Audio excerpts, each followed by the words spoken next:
Welcome into another edition of Kicking It with the Wolverines. I'm Alyssa Orange. He is head coach Kerry Castillo, and excited to talk more soccer because we are so close to the postseason and it is an exciting time. The competition continues to get good. These games continue to be exciting, and we can start right there, coach, with an exciting matchup against Rogers. We talked about it last week, how big of a game this Rogers one was going to be, and it delivered the theatrics for sure. Absolutely. As I was sharing with you before we jumped in, Coach Cardona and I, after the game, were both just laughing when we met each other at the halfway line. We were both just laughing, and he goes, "We had a state championship game break out in the middle of April," and I was like, "Yeah, that's how it felt." Both sidelines were on their feet. There were a lot of parents and students in the stands, and it was exciting. It was back and forth, but totally back and forth game. Yeah, it was Yeah, fun. a 0-0 tie, Yeah. which I know you look back and you watch the tape, and I'm sure there's things that, man, if this breaks just an inch or two in a different direction, it could have gone in your favor. For sure, and I think they could say the same thing. They had a couple of really good chances to score, just like we did. So I'm sure they're thinking the same thing. And for both of us, for us to be 0-0, that's really a testament to both teams because Mhm. they have scored a lot of goals this year. Rogers have, and so I was super proud. That was one thing we talked about immediately after the game and the next day in film was just how great we played as a whole defensively. Yeah, Yeah, so it was totally back and forth game. I can't think that either of us would go, well, we should have been the winner because it yeah. was so evenly played. Well, let's talk about Lila, your freshman goalkeeper. Just how impressed were you with her in that moment Mhm. in that game?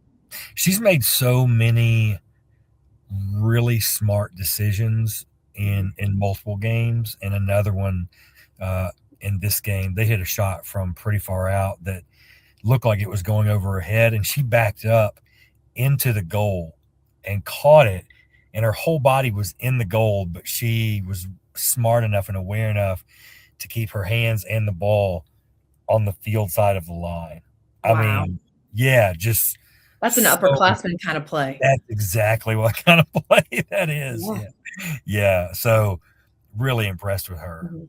Yeah. and proud of the effort that she put in. She made a couple of other plays where she didn't save the shot, but she forced the attacker to take a less than favorable shot where they ended up missing. So yeah, she was impressive.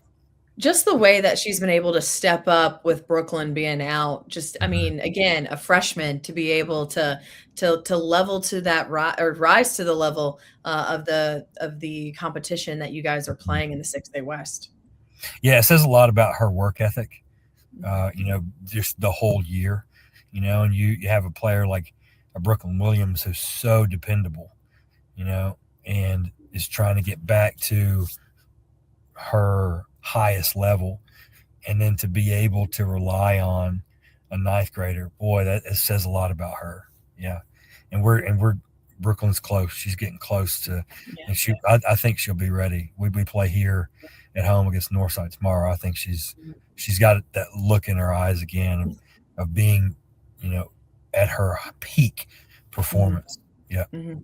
Yeah, well, let's hope you can get her back, but man, what a weapon to have both of them, yeah, for be able to play long, as the season mhm. continues to roll on and into the postseason. All right, my girl Michaela, she had a couple shots on goal, didn't get any in, but she just continues to be so aggressive.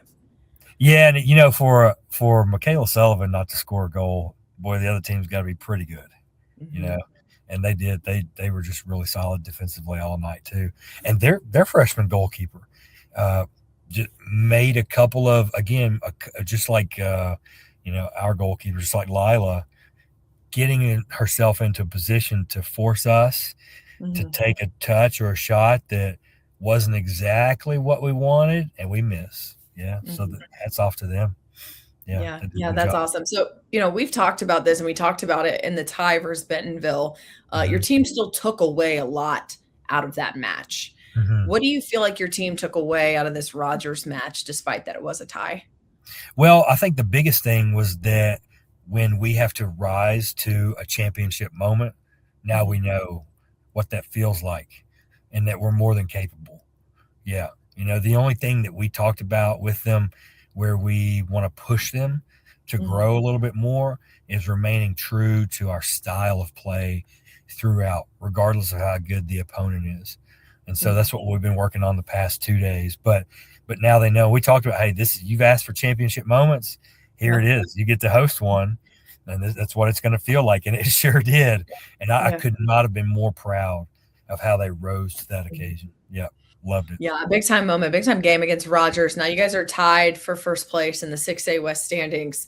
And it was cool because a couple weeks ago you were talking about, hey, we're in fourth, but we're right there. We're right there with points, and some things can go another way. And now you sit here with an opportunity still to win the conference, but tied for first. I mean, just such resilience from this team as you guys continue to get better. Yeah, that tie puts Rogers ahead of us by a point, I think. But with so many games left, this is like, for coaches, this is where you look at the rest of the schedule and the rest of the opponent's schedule and go, okay, we just need a little help from A, B, and C. Right? And then but again, the main thing remains what we're going to do from one game to the next, and staying true to what our goals are and what our identity is. And as long as we do that, we've assured the girls, then good things are going to happen. Well, I'm going to tell you what, it's been fun to watch this unfold in real time from my perspective. I'm sure for yours too, just as the season has unfolded. And next up is Fort Smith Northside. So when you look at Northside, again, just taking care of business and playing the way that you guys play soccer, what's the execution there? They're always a tough side. They're always a determined side. For right now, they're in the bottom of the conference, but they are always going to be full of fight, and so we can't, and we're not going to. We trained really hard today in preparation for the level of effort that Northside is going to bring tomorrow. And that, hey, we have to not just match that, we have to exceed the work rate that they're going to bring, because when you're at the top or close to the top, everybody wants to beat you, and especially if you're a Bentonville school, everybody wants to beat you. Nobody wants to see you win. And so we've talked about that with our girls is get ready. They're going to bring it. They're going to play hard, and we've got to match them.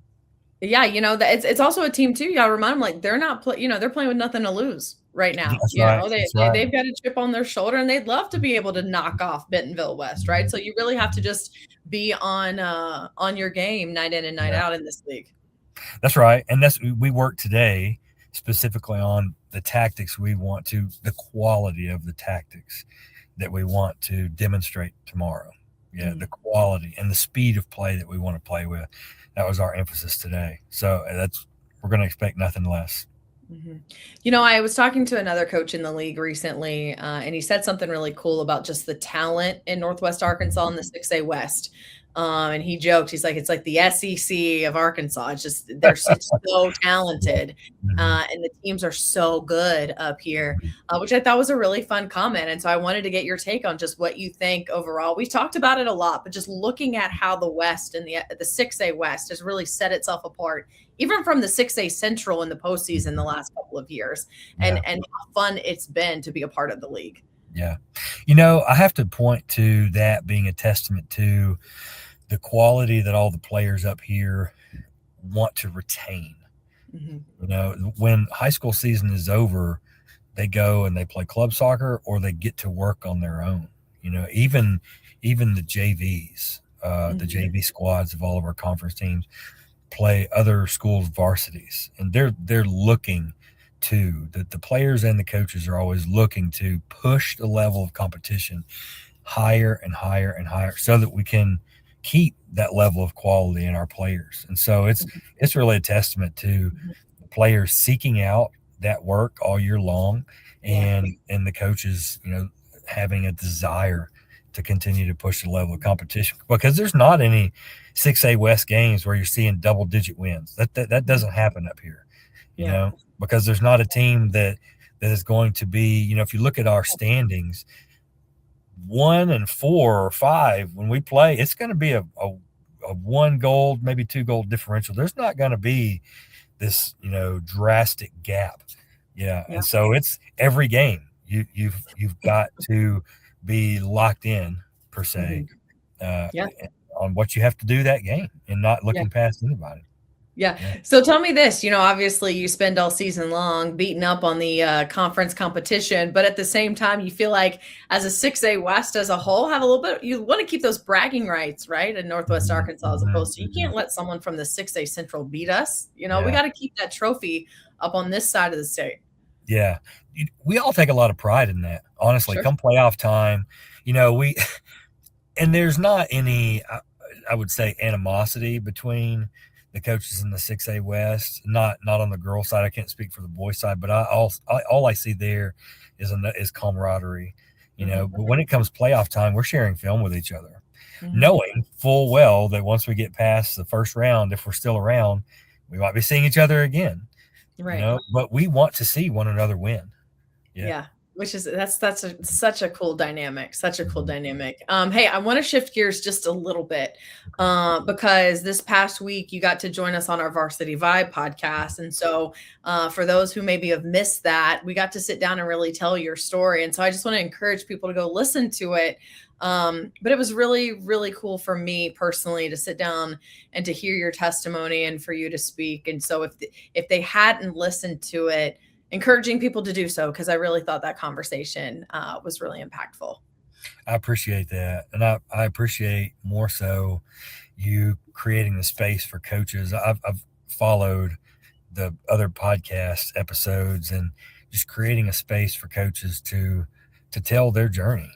I love it. So many times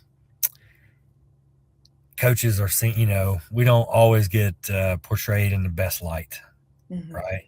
But I think that you guys are doing a great job of sharing those parts, the parts that nobody knows, right? And the parts that are away from the win-loss column. Those are the most important pieces. So, well done. Yeah. Well, I want to share, I want to take a break real fast and share this part of it just to give you an idea of what our podcast episode looked like. They came in with a pulmonologist, and they, during this time, some other diagnostics had been done on me, and they came in and they had put me on a nose cannula and given me oxygen that was cranked up as high as they could give it to me because I couldn't breathe. I just couldn't breathe on my own at all. And, the doctor was telling me, hey, you're pretty sick, and he just kind of beat around the bush. And I said, listen, I'm a coach. I speak in statistics. I need you to give me a number, Yeah. They don't like to do that. You don't like to do that. Others do not like to do that. You need to know numbers. So tell me, what are my chances of leaving here like tomorrow? And they said, leaving here? We're going to give you less than a 40% chance of living. And I was like, okay. And he was like, your lungs, you have pneumonia. Your lungs are full of fluid. You barely have any lung function. We can't let you leave here. So again, if you didn't get to listen to that episode already, or if you want to listen to it again, go and find it on where we get our podcasts and of course on our YouTube channel. Such a great conversation, Coach. So I feel like that leads us straight into our feel good moment of the week, which is our favorite part of the show. It is. And this one is very coachy, but also just, I have to give a shout out to a player of ours, freshman Maddie Cooper. She started the year off just such a great player and a great attitude, great person, great kid, great family. And she started the year off starting for us. And then once some of our upperclassmen came back from basketball, then her minutes diminished a little bit. And so I pulled her aside since we spoke last on the podcast before the Heritage match. I pulled her aside and I said, Maddie, I see the skill that you have, and so do the other coaches. And we want to get you more involved. It's my fault that I've not gotten you more involved. I want to get you in more games, but I'm going to ask you to play a different position that you may have never played before. Maddie's a defender and more so a center back, but we asked her to play a lot of outside back. And then that day I said, how do you feel about playing forward? And she kind of laughed and thought I was joking. I was like, I'm serious. You have the skill set, you're a Yeah. good soccer player. And Yeah. so she got really excited about that. And, that'd be so hard for a lot of players to be so good at a position and then be asked to play something completely different, especially if you're a freshman. But she took it as an opportunity, and she had such a fantastic attitude about it. And so we go into the Heritage match the next day, and we're up 1-0 in the second half. We've got to have another goal. Heritage is too good to expect one goal to be enough. Mm-hmm. And so I thought, okay, here's the moment where we try Maddie at forward. So, okay, Maddie, come here. You're going in at forward. And she had more of a sense of excitement instead of nervousness. And within 3 minutes, we found a great phase of play where we could get her into space, played her ball in behind the defense, and she took it straight to goal and slotted the ball back for Addie Sharp, who drove it home, scored our second goal. So her first minutes as a forward, and she got an assist. I loved it. It was, yes, it was that's when you talk about growth, development, resolve, resilience, there's the picture of it right there for a young player to take things in stride, learn, see an opportunity, and to take advantage of it. I was so proud of her. And we were yelling from the sideline, Maddie Cooper. I can see it. I can visualize you going crazy on the sideline. And, I think it's really cool. And just because I've probably been so close to the program since we launched the podcast, the first thing I thought of when you told that story was like, well, yeah, duh, buy-in. I feel like you know what I mean? And I don't mean that in any way except for like, that's the buy-in. That's the culture. She understands that like, this is different, but it's not about me. And I just think that that's such a really cool testament again, and an example of just the buy-in of the team mentality that you guys have, on the pitch and in the locker room. Yeah. I love that. And you're so right. You're so right. So Maddie, high five. High five, Maddie. Thank you, Maddie. Thank you, Maddie. We'll get you on the podcast to do some trivia soon. Yeah, that's a great idea. We'll put her to the test now. All right, girl, you played a new position, but let me throw some trivia at you. See how that goes.